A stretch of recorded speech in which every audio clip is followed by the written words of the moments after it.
श्री परमात्मने नमः। ओम श्री सत्य गुरुदेवाय नमः। ये देखिए बता रहे दादा भगवान का ये है 11वां वचन। 11वां वचन बता रहे भगवान कि एक गुरु और शिष्य थे। गुरु के पास शिष्य ने मीटेरा नामक एक जीव भेजा।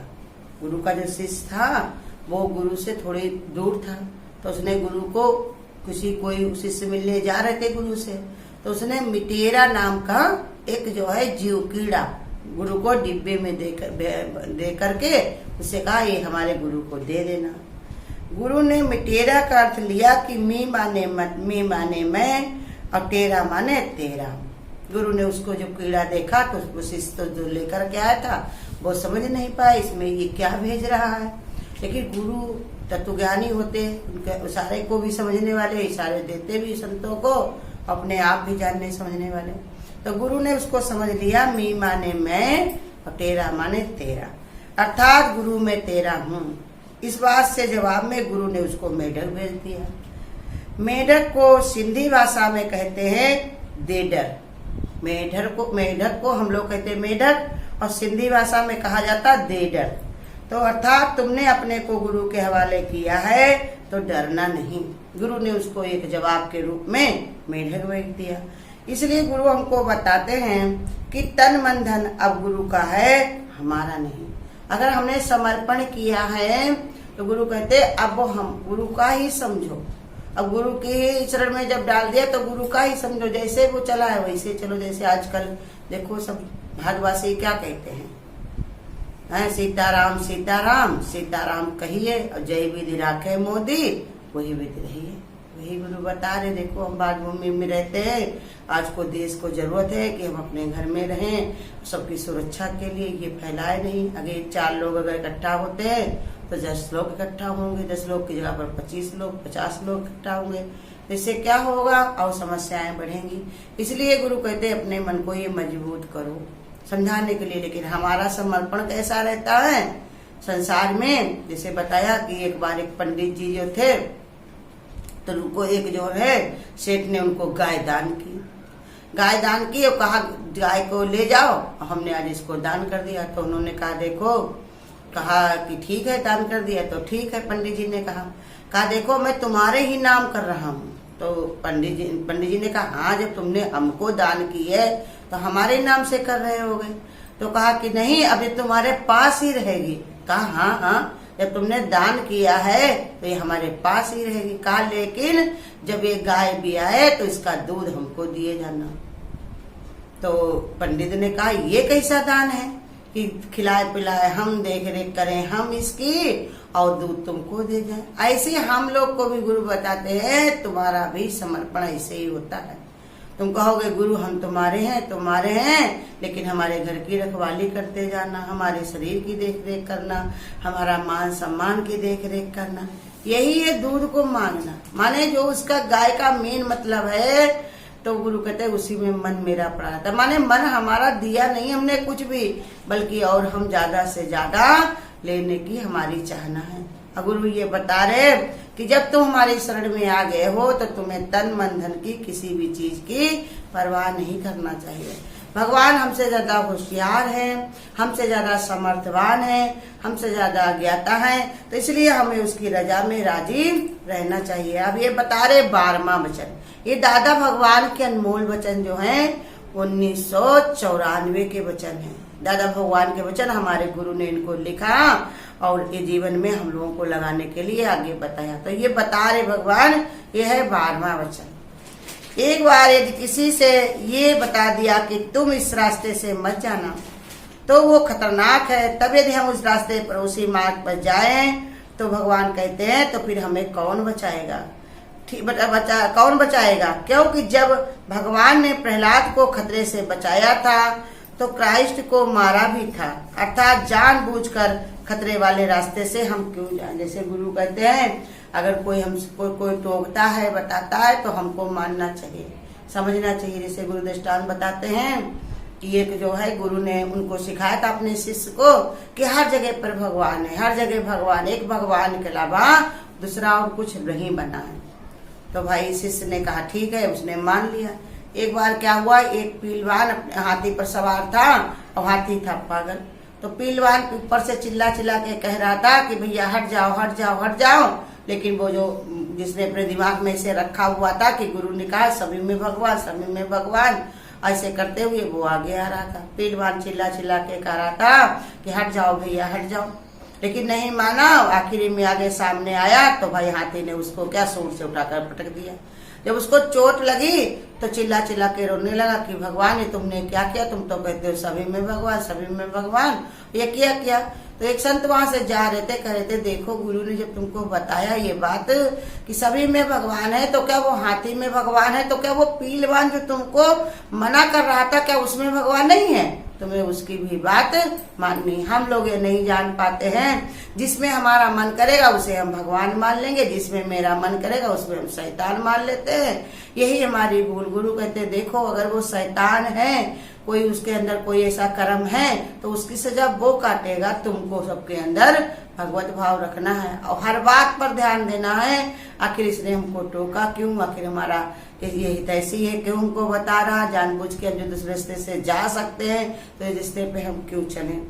तो इसलिए समझा रहे भगवान कि भगवान ने क्राइस्ट को मारा भी। देखो चाहते तो क्या भगवान क्राइस्ट को बचा नहीं सकते थे, लेकिन उनके वहां पर उसकी जरूरत थी। उन्होंने उनके जो क्राइस्ट के जो संत थे उनको दिखाया कि देखो त्याग ही सबसे बड़ी भावना है। कहा त्याग से क्या पैदा होता है, त्याग से भगवान ने कहा सुख पैदा होता है और क्रोध से दुख पैदा होता है। इसलिए उन्होंने उसको त्याग को अपने जीवन में किया और संसार में प्रेरणा फैला दी कि हमारे उन सब शिष्यों ने कहा हमारे गुरु ने जान तक दे दी तो हम इस कार्य में इतना निष्कामता से लगेंगे, जिसके लिए गुरु ने जान दी वो कार्य को हम पूरा करके रखेंगे। तो देखो संतों ने कैसी महिमा का गुणगान किया, कितने ज्यादा। एक क्राइस्ट शरीर का त्याग किया और करोड़ों लोग तैयार हो गए। उनकी एक एक बूंद एक एक छूट एक एक रेसे से हजारों करोड़ तैयार हो गए।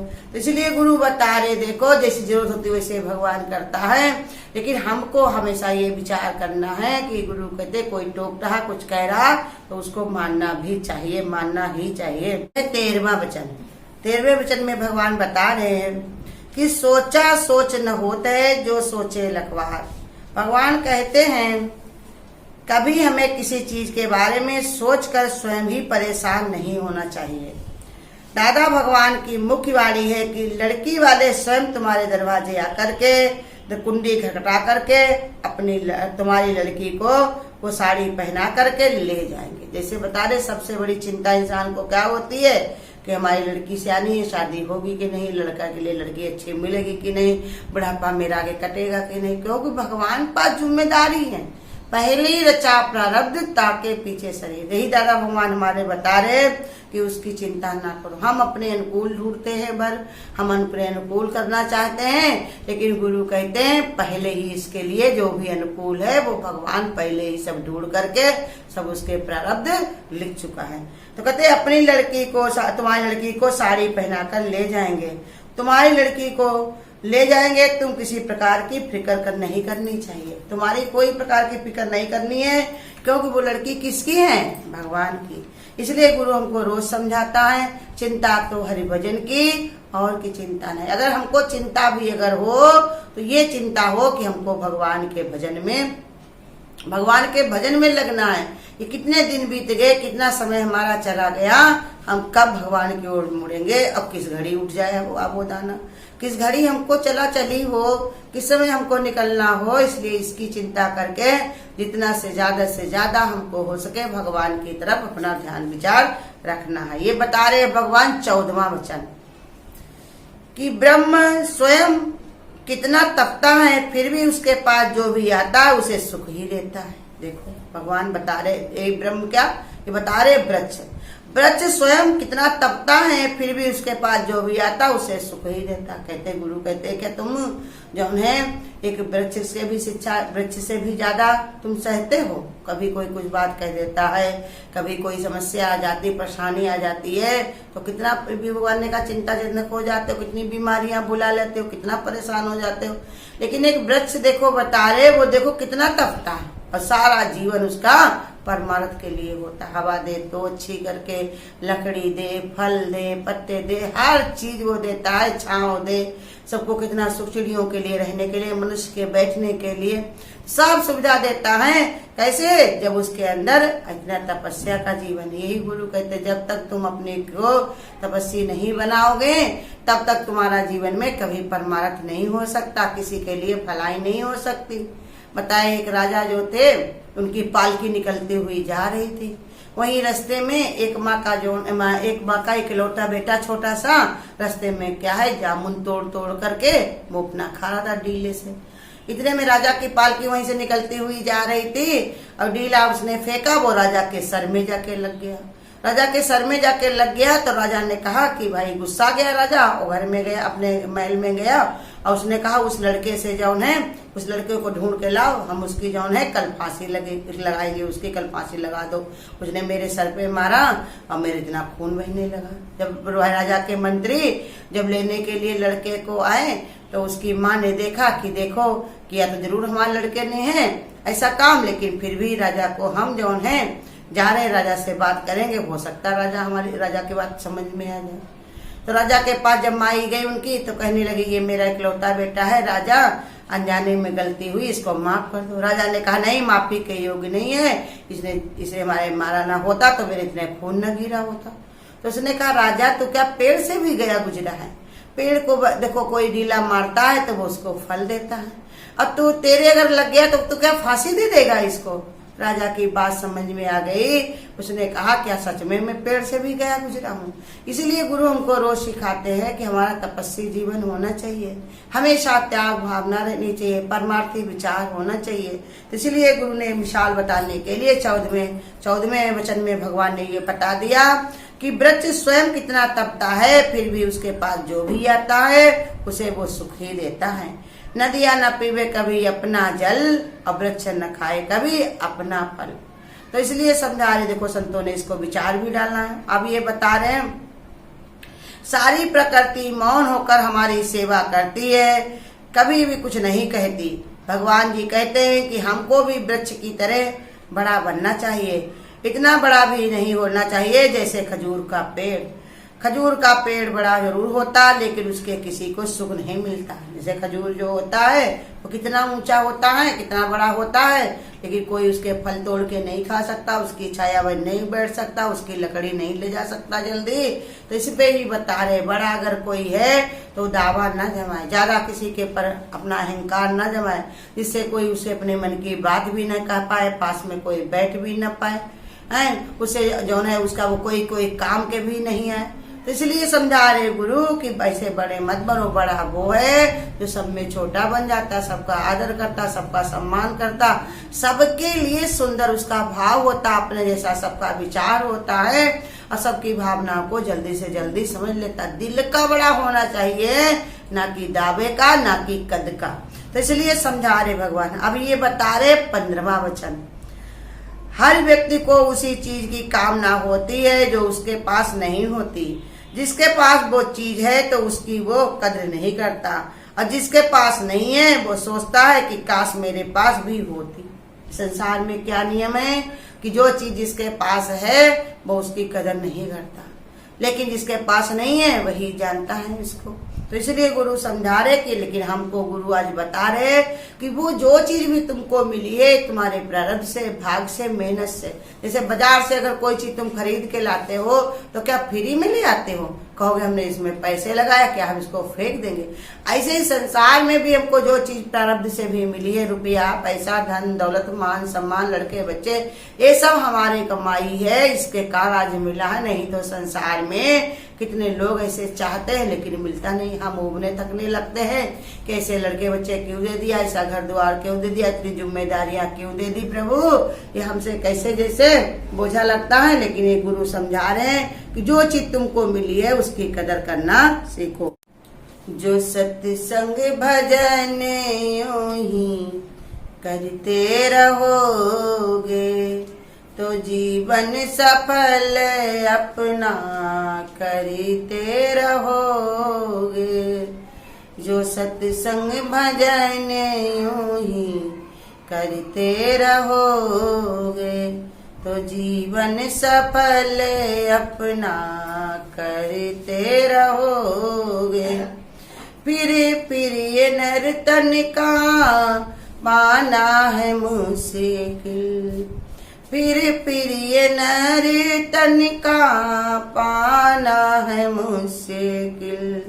सतगुरु को पाना इससे भी मुश्किल, सतगुरु को पाना इससे भी मुश्किल। अगर अब भी सत्संग ना करते रहोगे तो अब हाथ अपने मलते रहोगे। जो सत्संग भजन यूं ही करते रहोगे तो जीवन सफल अपना करते रहोगे। जो तन भाव तज आत्मा खुद को जाने, जो तन भाव तज आत्मा खुद को जाने। वो जन्म मरण भय कबहू न माने, वो जन्म मरण भय कबहू न माने। जो खुद को नश्वर देह कहते रहोगे तो जीते रहोगे और मरते रहोगे। जो सत्संग भजन यूं ही करते रहोगे तो जीवन सफल अपना करते रहोगे। मन में जले जिसके ज्ञान की ज्योति, मन में जले जिसके ज्ञान की ज्योति। जग में परम गति उसकी ही होती, जग में परम गति उसकी ही होती। जो अज्ञान पथ पर ही चलते रहोगे, भटकते रहोगे, भरमते रहोगे। जो अज्ञान पथ पर चलते रहोगे, भटकते रहोगे और भरमते रहोगे। जो सत्संग भजन यूं ही करते रहोगे तो जीवन सफल अपना करते रहोगे। हरि ओम में इतनी शक्ति भरी है, हरि ओम में इतनी शक्ति भरी है।